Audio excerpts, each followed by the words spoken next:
Okay, so again, we're just strictly looking at what we did yesterday and yesterday. All right, what I want to do is I just want to kind of go to the last, well, let me see. Does anybody have any questions really right off the bat?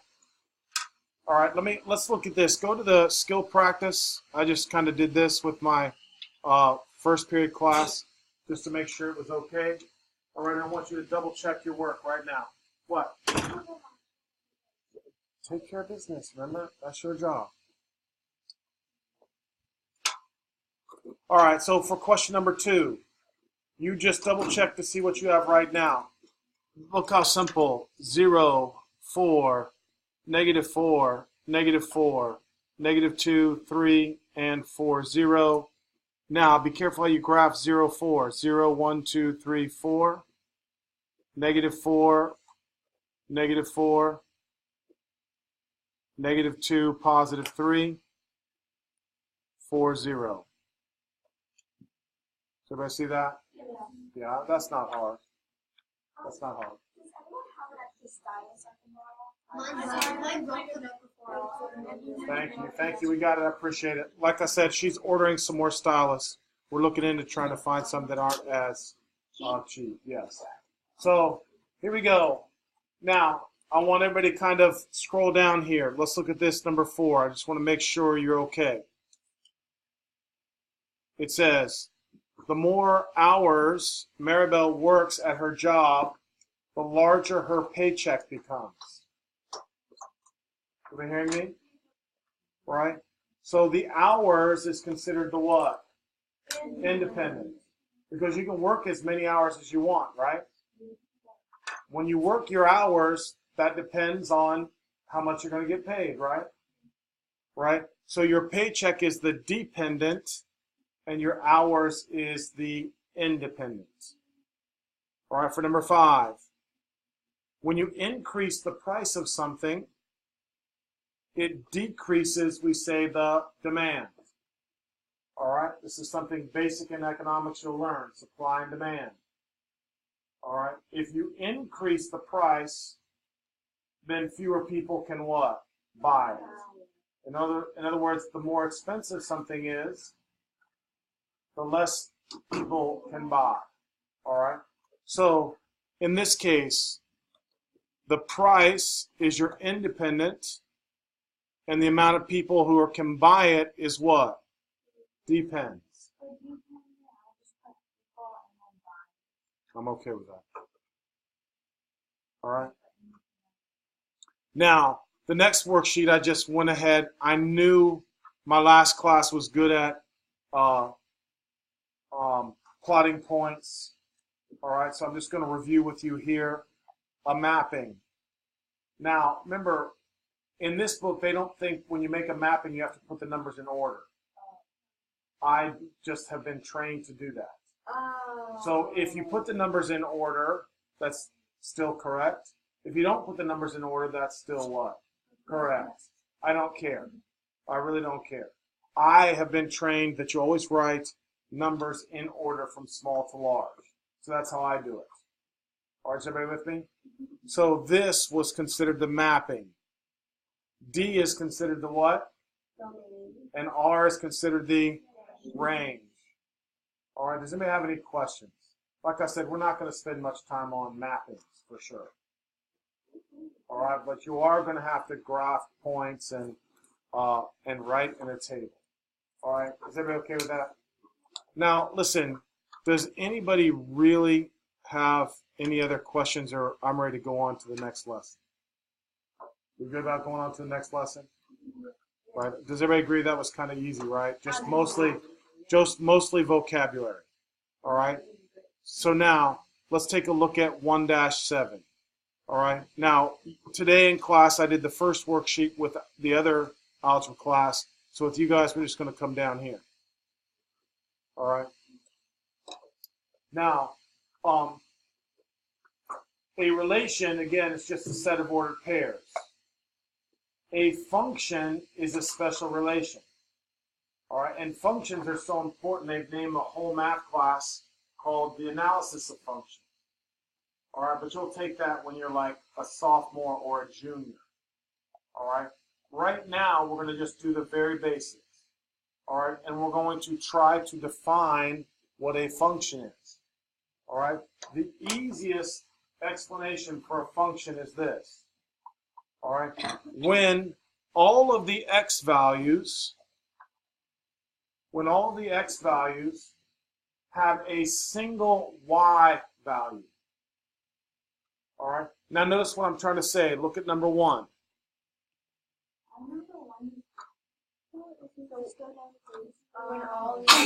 He's got it figured out. -3.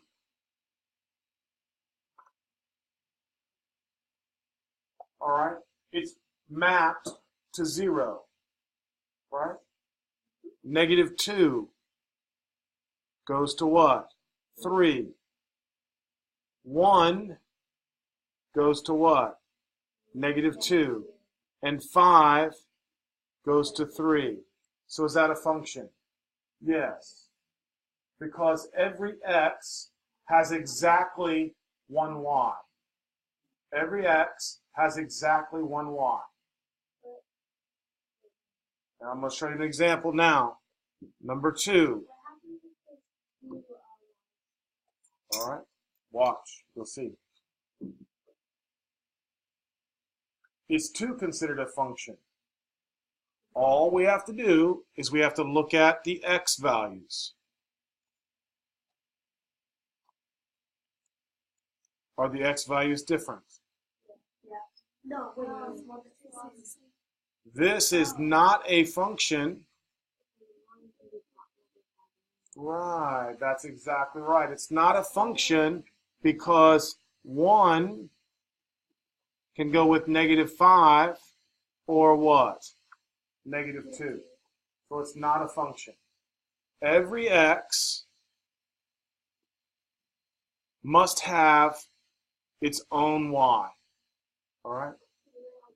So, yes, that's fine. So, because the one for the x has 2 different y values, it's not a function. All right? Very good question. It only matters if the x is repeating. Can the y repeat? Yes, the y can repeat. All right, so let's look at number 3 now. All right, now the quickest way to do this is what they say is look at the vertical line test. All right, now if I draw vertical lines, I should only be able to touch one line or one point. So everybody see what I'm doing? I'm drawing vertical lines. Right, that corresponds to the x. Very good. All right, that corresponds to the x. So you'll notice all of my vertical lines have only what? One dot corresponding with them. All right, so is that a function? Yes, that is a function. Now I'm going to give you a quick example of a graph that's not a function.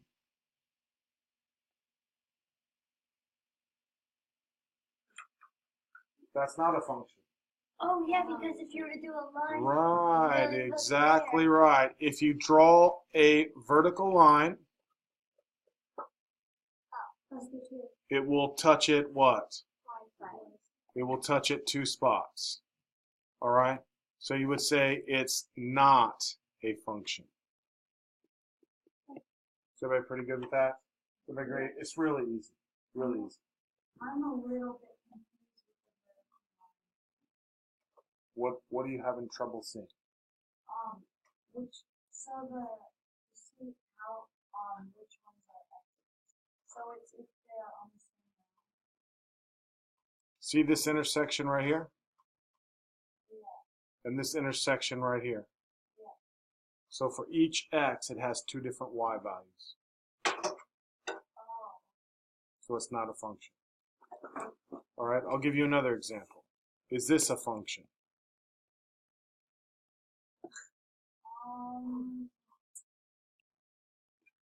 No. So draw me a vertical line where it crosses at two spots.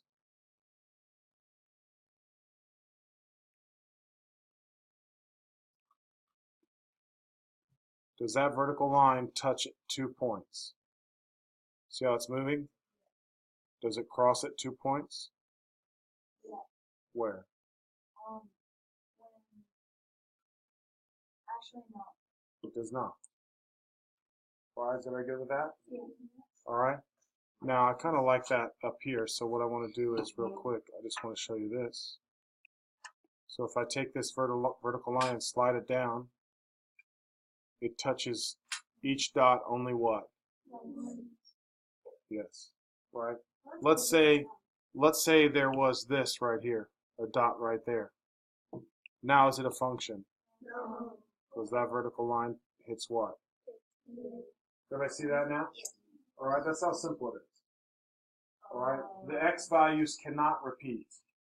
Can the y values repeat? Yes. Yes. All right. Now, what I want to do now is I want to look at questions 4. Is question 4 a function? Yes. Because all we're doing again is we're looking at the x. 1, 2, 3, -6, -3. They're all different, so what? Yes, it is a function. All righty? Number 5. Function? Because why? Because there are 2 2's for the x value, it is not a function. All right? All right. Now listen, we'll get into more details. Yes. I'm not on 6 yet. All right? We're on 6. So listen, I don't expect you to understand 6 or 7 yet because I haven't taught you how to graph a line yet. That's coming next week. All right? So in this case right here, I would just say, just listen carefully for me. And this isn't going to be on the test. All right? It won't be on the test probably for 2 weeks. All right? But listen carefully. This graph, believe it or not, is called a vertical line. All right? So that means that the x coordinate is always what? The x value is always -2. And it doesn't matter what the y value is. So the graph ends up being, Yeah, that's what I thought. it ends up being vertical. Yes. If something is always x equals -2, let me try to show you what they're trying to get at. If I plot, for example, -2, 1.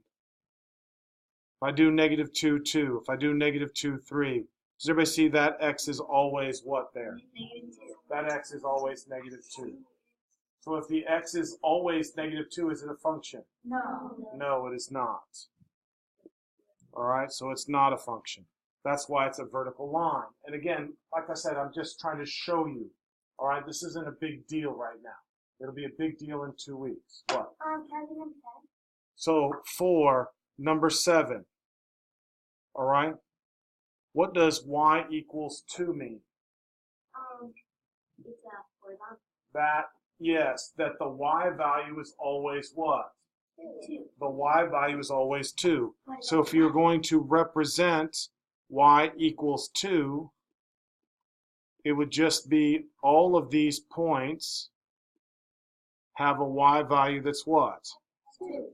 That's why we say it is a horizontal line. All right? That's why we say it is in fact a horizontal line. Is a horizontal line a function? Yes. Yes, because we draw vertical lines, it will only intersect at one spot. So y equals 2 is definitely yes. All right, now listen to what I'm trying to tell you now. It doesn't matter to me, all right, that you understand completely how to even graph that yet. All right, we're going to learn to graph better next week. All right, now, moving on now. All right, now this year, all right, we're going to we're going to learn a different kind of notation than we have in the past. All right. Up to this point, we've always just dealt with one variable, right? If you can think back to the equations that we solved, all right, we solved one variable.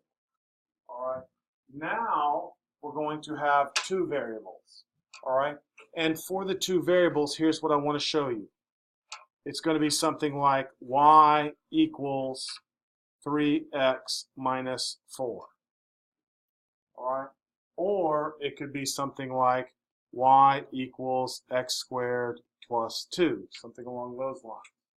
Now, why do we do it that way? We do it that way because that will give us points to plot. That will give us points to plot. And when we get those points to plot, it will show you the outline of the actual graph. Whether it's a line, whether it's a parabola, there's all different types of things that you can draw, giving a particular equation. All right? So we have to learn the notation. All right? And we are going to be talking about functions. All right?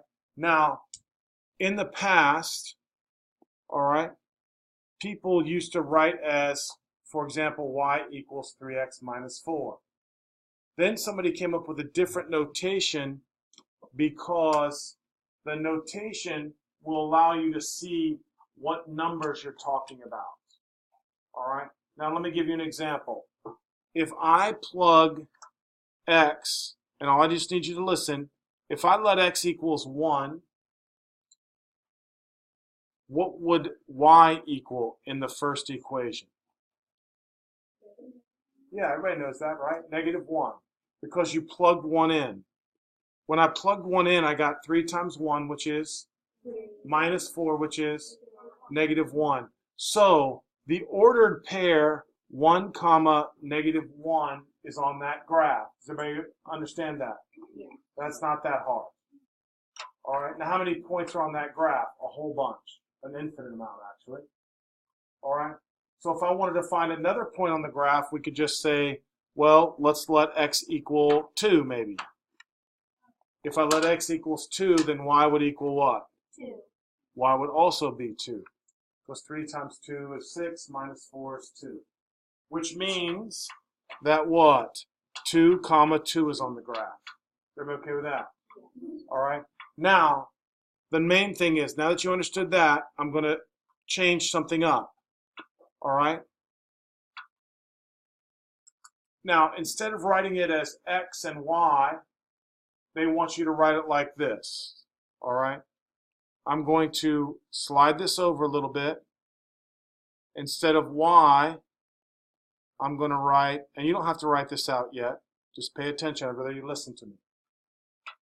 I want you to write f of x. All right. Now, f of x, hear me out, has the same meaning as y equals. All right. Has the same meaning as y equals. But why is that a better notation? The reason it's a better notation is because if I say this, guys, if I say f of 2, well, I don't want to use 2. I want to use f of 1. If I plug 1 in, what do I get again? -1. Right? Why is that a better notation? Look up now, because this is the important part. That means when x is 1, the y value is what? The y value is -1. That's what that means. Right? So, again, what's inside the parentheses right here is the x coordinate. What it equals to is the what? Is the y coordinate. All right? It's called functional notation. That's all. All right? The reason why we do that, listen, if I just said y equals -1, I wouldn't know what the x value is that we plugged in, right? But if you write this, if you write the notation as f of 1 equals -1, I know the x coordinate, and I know the what? The y coordinate. All right? Now, let me just, because I see a couple of you with puzzle books on your face, and that's okay. What I want to do now is I just want to give you an example. And I promise you it's, guess what? Very easy. All right, but you just have not seen this notation before. So it might seem a little bit complicated, but it's really not. So I want to show you up here. Look up here, please.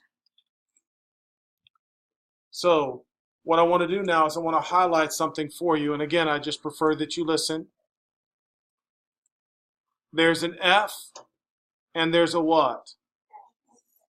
No, there's an F and a G function. Right? Now, in math this year, we're going to be talking about lots of different graphs. So instead of always saying y equals and y equals, I'm going to say f and g. Now, the reason why we say f and g is because you can distinguish between which one I'm talking about. Is everybody with me? If I just said y equals 2x minus 6, how would I label this over here? Right? It would be the same, y, right? Now, so what I'm trying to show you now is, if I say f, you know that I'm talking about 2x minus 6. If I say g, you know I'm talking about what? X minus 2x squared. All right? Now, here is how I want you to say question number 8. Listen to me now. Just listen. The question is for number 8, when x equals 2, what does y equal? When x equals 2, what does y equal? And of course that would be, does everybody agree with that? Negative 2, right? So that's that answer. However, instead of writing it x equals 2, y equals negative 2, now's the important part. I can just write f of 2 equals what? Negative 2. And why is that important? That is important because when you look at f of 2 equals negative 2, that means when you plugged in 2 for x, you got what? Negative 2 for y. That's what that means. All right? So now let's take a look at number 9. All right, let's see who's understanding. All right, now don't say anything. All I want is you to put f of negative 1/2 equals, and then I'm going to walk around the room, and I'm going to see who's got an answer. I want you to tell me what you think it is. What's f of negative 1/2? What's f of negative 1/2? What's f of negative 1/2? F of negative 1/2. F of negative 1/2. Well, I can stop here and say I did a horrible job. Who said that? How did you get that? Shh. You're supposed to say, because I listened and I did exactly what you told me to. That's what you're supposed to say. He listened and he did exactly what I told him to do. That's how he got that answer. I'm not sure how you guys are coming up with 1/2, right? So explain what you're supposed to do. I plugged in 1/2. Not 1/2, but Negative 1/2 to 2x minus 6. Look, guys. Again, let me say this. Because obviously I did a horrible job. Because one person knew. This represents the what? Inside the parentheses represents the F tells you what function to plug it into. Do I agree? So I'm going to plug negative 1/2 in for this x. So what's 2 times negative 1/2? Negative 1. Negative 1 minus 6. All right, thank you. Negative 7 is correct answer. Negative 7 is the correct answer. So erase the garbage that you put on your iPad, right, and put the right answer. All right, now I'm going to do the same thing with g of negative 1. I'm going to walk around the room, and don't embarrass me again like you just did. All right, I'm going to walk around and see what somebody said g of negative 1 is. You got 10 seconds. What, 10 seconds is like 8 seconds too much. If you can't do it in 10 seconds, we're in trouble. G of negative 1. G of negative 1. G of negative 1. G of negative 1. Wow, too much pressure. G of negative 1. Wow. G of negative 1. Man. Oh, we got it right here. Yeah. G of negative 1 is I got negative. wrong. It is What did you get? negative 5. How did you get that? Listen to this explanation. I plugged, what was it, negative 1 into x, and the x in between the 2 and the square symbol. How did you get negative 5? I probably did it wrong. Oh, come on. What did you get?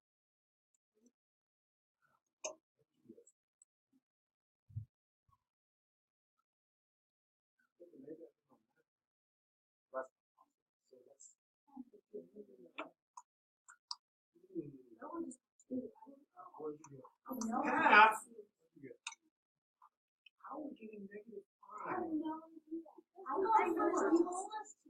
Oh, I like that answer. I did what you told me to do and I got negative 5. All right. Let's see if I'm crazy now. All right, let's see if I'm crazy. Here we go. I could have done the math wrong, so let me see. Let me see. Let me see. Yeah, so that's definitely not me, right? So here we go. G of negative 1.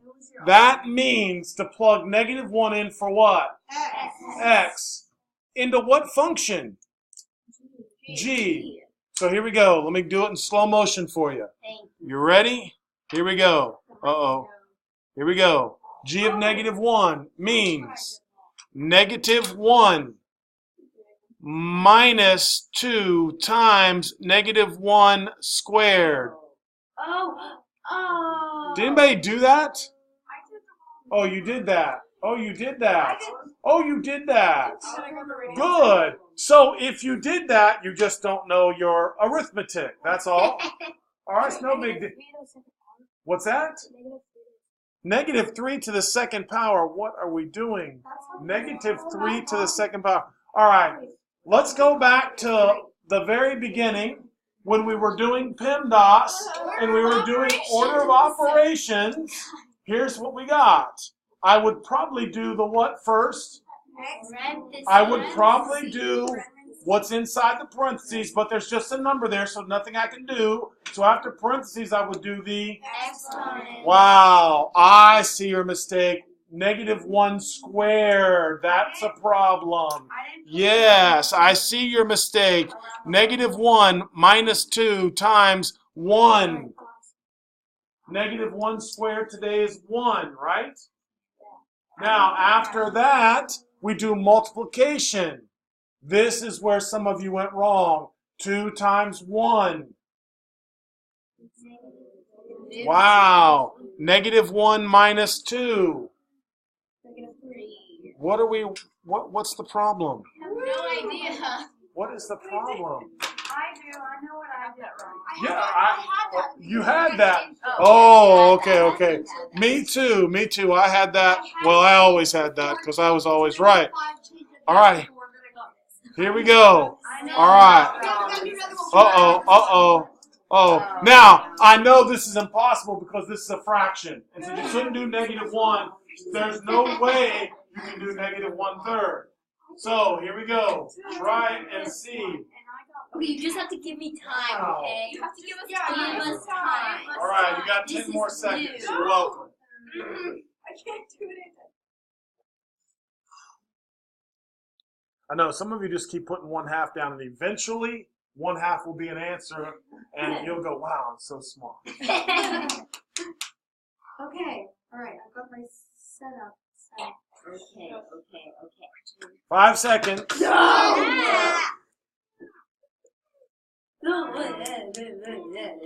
going to let Casey tell me his answer so he can't say he changed it. What? Oh, we have a response in the back again. Tell me, please. No, don't tell me yet. What? -1. That's what I got. I got 2. Yes, really? What did you get? 2. 1. I'm Are still you working on kidding? it. Still working. It's not an answer. Casey, what did you say it was again? Oh, I might have to go with you this time. What did you say it was? Oh, okay. I'm lost is not an answer. I'm not lost. I got 2. 0. What? Let's see how we got that. Are you kidding? I'm not saying he's right. He just said 0. I got that. All right, well, it must be right then. It must be right. Here we go. All right, I'm going to go in slow motion again. Here we go. You ready? So, x is what this time? X is -1/3. All right, so here we go. -1/3 minus 2 times -1/3 squared. Okay. All right, so if you got that, at least you are able to follow directions Yay, good job, and Zoe. change letters to numbers. All right, that's good. All right. Now, again, the problem is order of operations. Again, so please watch. -1/3 minus 2 times, what's 1/3 squared? 1 what? 1/9. Oh, I thought it was 1/3 times. Yes, I understand your mistake. Here we go. Now, -2 times 1/9 is what? -2/9. So now I have -1/3 minus 2/9. Okay. Oh, now we just have to review our fractions. 1/3 is how many ninths? 3. 3 ninths. So our final answer, which I heard many responses to, so those of you guys who said -5/9, pat yourself on the back.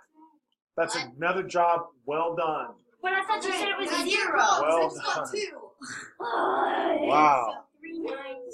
All right, here we go. I got everything down. Leave it up.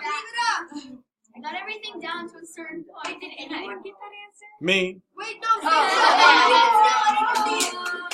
All right, here we go. I'm gonna 15. do this one. Now, listen, this is a little bit different. I can do this All one. right, now the directions do not change just because it's a little different. And I am interested in kids who can follow directions even when it looks a little different. So what does x equal in number 15? 3y. 3y. In question 15, x is equal to what? 3y. That means wherever you see an x, you're going to replace it with what? 3y. 3y. All right, let's see if you can follow directions now. All right? Okay. Now I got to figure out which one is the g function. So I'm looking at this right here. Shh, quiet now. All right? And wherever I see an x, I need to put 3y. So equals 3y minus 2 3y squared. So everybody look at that. All right, kind of tricky. All right. Now, do I really need parentheses around the first 3y? No. No. So here we go. So it's going to be 3y minus 2. What is 3y squared? 9y. Somebody else. Come on. What is it? Close. Is it 9y? Yes. What Very the- good. 9y squared. So here we go. 9y squared. Okay, Now, just how did I write know it. that? Just listen now. 3y times 3y. That's what that means. Look right here, guys. This squared means 3y times 3y. I know you're not having trouble with 3 times 3. All right, that's where that became 9. Now, if somebody said, what's y times y, you should be able to say, I know what y squared means. Y squared means y times y.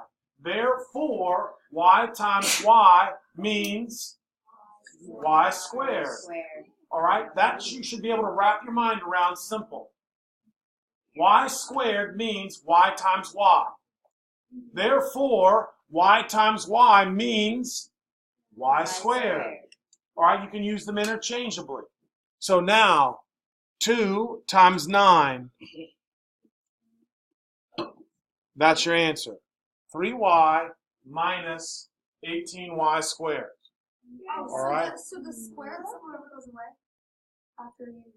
After you square, yes. Okay. If I said 3 squared is 9, what happened to the square? I performed the operation. Okay. Therefore, it went away. All right? Now, here's what I want to do. All right? For us right now, listen, I don't really want to talk about 16. All right? Don't want to talk about 16 right now. All right? Now, before, actually now, I don't really care about this either, guys. So you can kind of just put an X here for now. All right, if I had more time, we'd spend. But I want to verify that what you understand now is accurate. All right, so I just want to flip the page back for a minute, right? And I want everybody to, who was thinking, I want everybody to try 21. I want to see who can do that.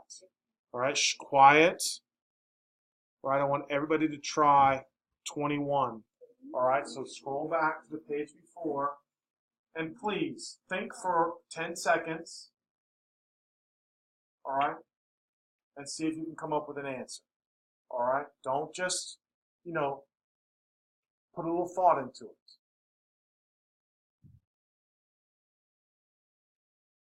5 more seconds. It's no rush. If you don't know how to do it, if I gave you 20 minutes, you'd still be sitting there doing nothing. Final answer. Amazing, right? Because you plug one in. Don't throw your hands up and give up. Look, it's asking for f of 1, right? Yeah. So you plug 1 into what? The f function. Are you having trouble with 3 times 1 plus 2? What's 3 times 1 plus 2? 5. And then you're asked to do what? Subtract 1. So that's why the answer is 4. All right? Now, if you're having trouble, seriously, there's lots to listen to. All right? It's super important. And the reason I'm saying it's not that hard, even though it's annoying to some of you, it really isn't. But you have to be able to see things a little bit differently. Is everybody with me on that? So please try it tonight, and don't worry, we're going to review a lot tomorrow. Hurry up, pick up, pack up, and head out. Great job. The